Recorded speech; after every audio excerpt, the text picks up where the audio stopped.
Hey guys, how's it going? It is I, the real Randy Chavez, coming at you with a Pokemon sales data video. What we have here today is well, let's jump right in. We had a Nidoqueen, first edition PSA 9, sell for $123. That is a little bit of a dip from yesterday where we had two Nidoqueens at 130 and 132. So this was only sold for 123. Could have been a quality thing, could just be that a lot of supply within 2 days. That's what makes it go down. Not a lot of people want to spend that for a PSA 9. Now we have Giovanni's Nidoqueen, which I argue is really, really cool. I wish this got a holo, but Giovanni already has, the Machamp. He's got the Gyarados. He's got the Persian. So he's got a lot of holos already. Either way, this Giovanni's Nidoqueen first edition PSA 10 is not. It's a rare card, and you could still get this first edition PSA 10, $39. So that is really cool. I think I've seen it before for up to 50. So there's a nice dip. There's probably a few out there. You can get it. Especially at auction is probably the best time to get it, because you could probably get one like listed for like 80 or $100, but auction is definitely the way to go for some of these other cards that are listed for like 2 to 3 times what they're worth. You can just get them at auction cheaper if you want to wait. Vileplume first edition PSA 9 sold for it was $102. I didn't write it down, but I remembered.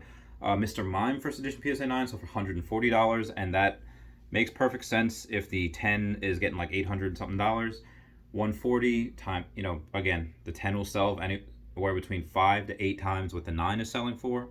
So if you do the math, that works out 100% perfectly. We have a Wigglytuff first edition PSA 9 sold for $152. Yeah, it's interesting that the Wigglytuff PSA 9 gets a higher grade. It's just because so many Mr. Mime 9s. There's not a lot of 10s. The reason why Mr. Mime is prone to having a little bit of a shining thing on a little bit of stains on the holo. That's why. Wigglytuff just doesn't have that for whatever reason. Moving past that, Misty's Golduck first edition PSA 9 sold for $285. We have Celebi from Neo Rev first edition PSA 9 sold for $248. The Misty's Golduck $285. That might be a record price point. I think one sold for $350, but remember, thinking back now, I don't think that's true. I think this is the record price point right now. Togetic first edition PSA 9 sold for $161. We had a Skarmory first edition PSA 9 sold for $90. This one actually sold. A Shadowless Charizard PSA 8 sold for $2,099. And then we had a Shadowless Charizard PSA 6 sell for $1,000. The $1,000 came for after the 8. So take a look at this, then if we're going to go by averages, the 7 should get about $1,500. If the 6 sells for $1,000 and the Shadowless PSA 8 sells for about $2,100, then between $1,500 and $1,600 is probably what you would expect for the PSA 7, depending on how many there are. It's crazy that just a Shadowless PSA 6 still sells for $1,000. Sells for $1,000 now. That's insane. Moving over BGS 6 to 8, they're probably not going to get a lot, but the 9 and above will definitely get a lot, because I think a Shadowless 10 got like $7,000, between $6,000 and $7,000. So a Shadowless 9 would probably get, whether it's a PSA 9 or a BGS 9, would probably get between $4,000 and $5,000.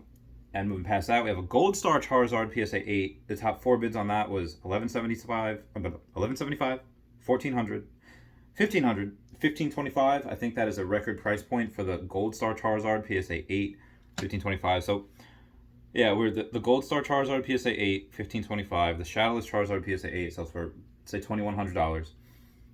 And then the 9, you're seeing, big increases on both.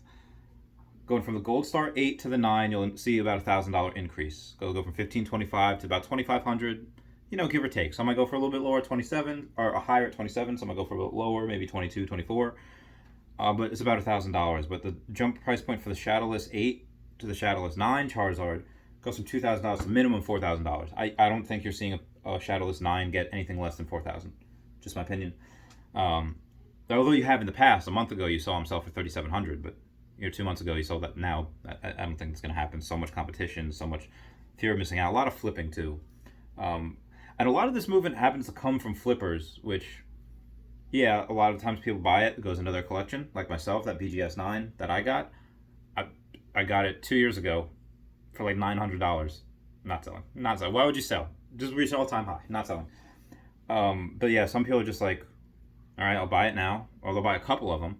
I think King Charizard does that on Instagram, and He just, all right, he buys them, and then he'll find good deals. Like, he'll go out and say, like, hey, I'll buy this for you, this cash right now.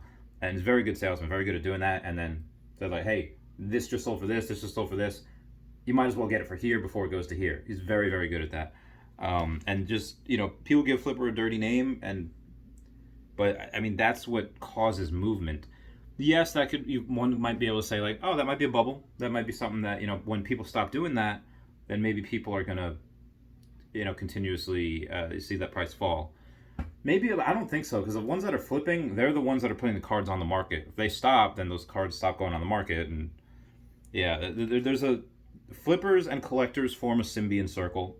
You need a few, because you need things on the market, or else you're just not going to get movement.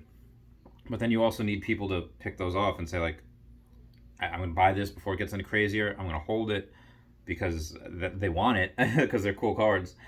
Moving on past that, we have a Venusaur first edition PSA 9. These cards are insane. Top 6 bids are $2,500, $2,600, $2,750, $3,450, $3,600, $3,650. So $3,650 for that Venusaur first edition PSA 9. Incredible record price point. Snorlax first edition PSA 9. I never know what to think when someone starts off, like, the bidding at, like, starts off at this price or best offer.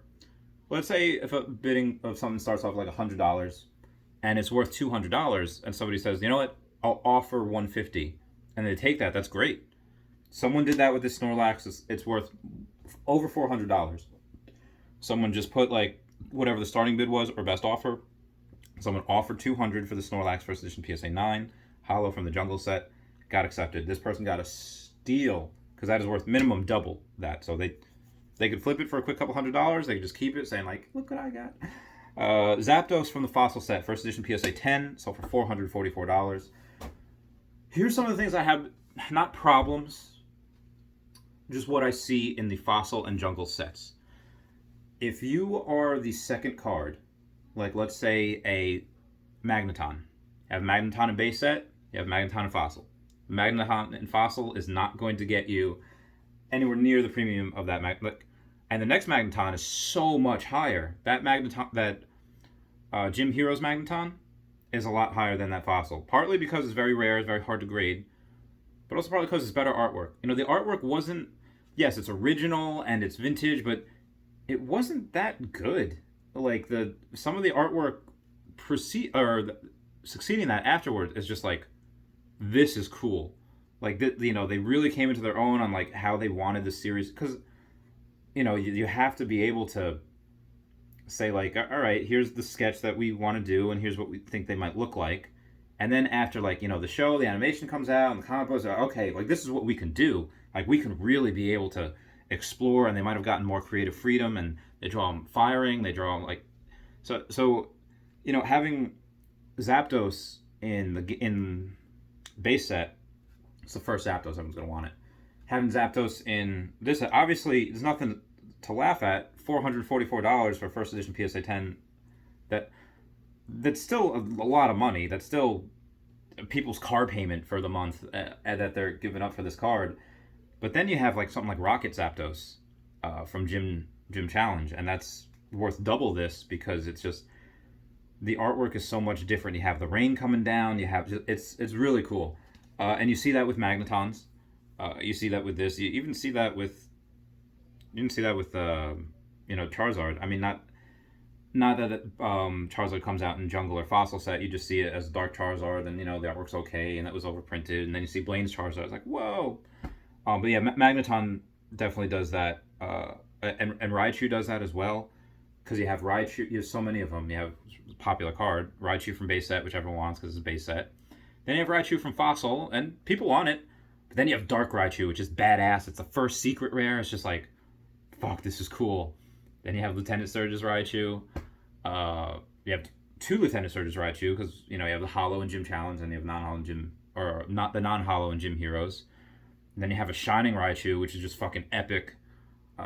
Yeah, so these are really cool, and I feel bad for some of the Pokemon in the Jungle and the Fossil sets, because if you don't have that, if you're a second Pokemon, like they've had, like the ones I just mentioned, Raichu, and it's a lot of electric Pokemon, which is weird. There's Raichu, Zapdos, there's Magneton. If you're the first Pokemon, it's not bad. Like Moltres and Articuno, they, first edition PSA 10s, they'll be a lot more than 500. They'll be like $600-$700. It's a lot more than 440. Then you're gonna have that with Hitmonchan. We don't see another Hitmonchan after base set until Gym Heroes, where you have Rocket's Hitmonchan.